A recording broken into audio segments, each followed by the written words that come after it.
अस्सलाम वालेकुम सर। जी खाबर साहब, वालेकुम सलाम। सर सूरत हाल ये है कि एक स्कैंडल से हम बाहर आते हैं, ये बदकिस्मती है इस मुल्क की, और दूसरे स्कैंडल में चले जाते हैं। ये जो चीफ जस्टिस हैं या जस्टिसिज्म है या जुडिशल सिस्टम है पाकिस्तान के अंदर, ये इन्होंने पाकिस्तान को तबाही के दाने पे लेके आए हैं। ये कभी डैम फंड्स के लिए पैसा इकट्ठा शुरू कर देती है, कभी बेटियों की शादी पे करोड़ों जो रुपए जो है डॉलर्स वो निछावर कर देती है, कभी ये जो है अपने बेटों की मदद से ये टिकटों की तकसीम के लिए जो जिसको सादक और अमीन का लकब दिया था उसके लिए काम करते हैं, टिकटों से अरबों का फायदा कमाते हैं। सर ये मुनसब रहे इस मुल्क के कोर्ट्स के या ये कोई ये दलाल रहे हैं? ये तो बड़ी अजीब सी बात है कि इनका जो धंधा जो है ये दलालों से भी बदतरीन धंधा है। क्या कहेंगे सर आप इसमें? खबर साहब, दो बातें हैं, याद रखें जी। एक तो है बड़ा प्लांटेड स्कैम है, ये जो टिकट का चक्कर है जी। वो कहते हैं पंजाबी च मां जमीनी पुत्र बनेरे थे, जी। इलेक्शनों का भी कुछ जिक्र नहीं है और टिकट बिक रहे हैं। किस डेट के लिए बिक रहे हैं? वो यहाँ जी वो कानून बनते हैं, वो अभी बना नहीं है, तो आपकी कोर्ट जो है, आपके जज जो है उस पे स्टे दे देते हैं। यहाँ पे हर चीज निराली है सर। हाँ तो फिर भुगत रहे हैं ना, वो तो भुगत अवाम रही है बेचारी, वो क्या भुगतेंगे? वो एक बात सही है।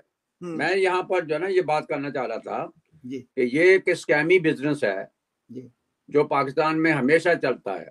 ये पहली दफा है कि टिकटों का चला है। इससे पहले जो है सरमायाकारी के नाम पे लोगों ने बहुत पैसा लूटा, डबल शाह इस तरह के लोग पैदा होते हैं ना, वो सारा कुछ यही है। वो जब अभी डेट ही नहीं है, यानी अब तो 14 मई जो है वो मुमकिन ही नहीं रही जी। तो ये टिकट किस बात के बेच रहे हैं?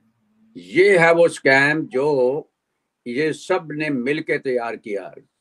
ये जो हम ख्याल जजों का, जिन्होंने वहां पर अदलिया को रोक रखा कि कोई मुकदमा ना बने और इसको इसी तरह पेश करो, हीरो बनाओ, ठीक हो गया। अब वो मीडिया पब्लिसिटी करते हैं कि जी मोस्ट पॉपुलर आदमी, जजेस कहते हैं कि उसकी फॉलोइंग जो है बहुत ज्यादा है, यानी उनकी फॉलोइंग जो है जजों के घरों तक पहुंची, उनकी बीवियां, सासें, माएँ सब उसकी जो है मेंबर हैं। वो आपने देख लिया कि जो लास्ट टाइम ऑडियो आया तो उसमें जो है वो बंदयाल की जो है सास क्या बोल रही है। तो ये एक धंधा है, कारोबार है।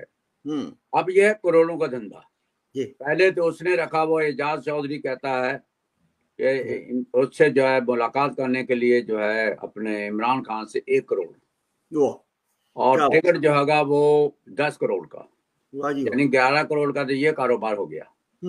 बाकी जाके वो खर्च करे जो भी करे, लेकिन वो धंधा। अब ये पता चल गया कि साकिब निसार भी एक बीच में दलाल है जो अपने बेटे के जरिए टिकट बेच रहा है। ये एक पकड़ा गया, अब न जाने कितने लोगों से जो है वो टिकट बेच रहे होंगे।